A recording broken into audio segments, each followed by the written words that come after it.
Hello, my name's Karen Sena and I'd just like to welcome you. Thanks very much for joining me. I'm here to just take you through the very simple 3-card tarot spread. It's a brilliant spread. I say it's simple, but it's actually probably one of the very best card layouts that you can use. It's incredibly adaptable. You can work with it very fluidly, very organically, and it's a pleasure to work with. So very often we're doing tarot readings for other people, but in the beginning it's always great to start practicing on yourself. So I'm going to do this demonstration as though I'm doing this reading for myself, because I imagine that that's what you'll do initially. So I'll just shuffle the cards, and just like to shuffle them really, really thoroughly, and if one falls out I just pop it back in. I don't worry about it too much. Sometimes they like to fall out a lot. And in the process of shuffling the cards, you can let yourself begin to settle. Bring your attention to your breath and just really relax and focus on what it is that you're actually reading on. So in this case, the past, the present and the future, about a very special topic. So once the cards are shuffled thoroughly and I feel complete, that the energy's been blended adequately, I just take the deck in my left hand and I drop the deck into 3 piles, moving to my left.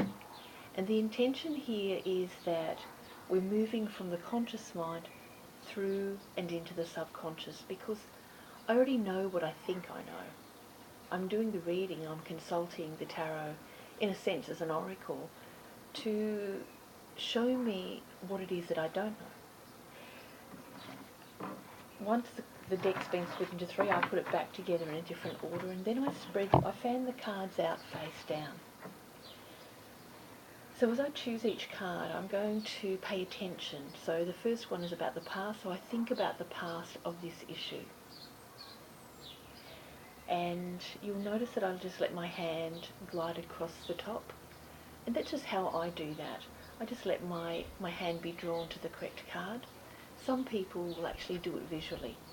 And I place the card face down. Next, one for the present. And lastly, a card for the future. Okay, I'll put these other cards aside and bring the 3 to me. Now, you'll notice that I've left the cards all face down. I find that it's much easier to actually do that and just turn each card as I read it. Otherwise, if you turn all of them up, face up, it's almost as though, well, I get a sense that I'm being bombarded with information. And I like to take things one step at a time. That way we can get the most information possible from each card. So the past, we've got the Fool card. Beautiful. So the Fool is about the very beginning. So in the past, this is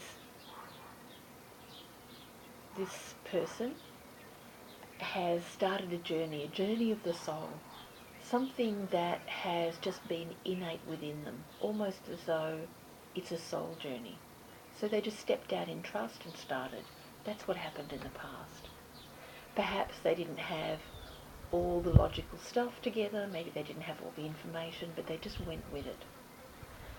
Currently, we've got the Knight of Pentacles.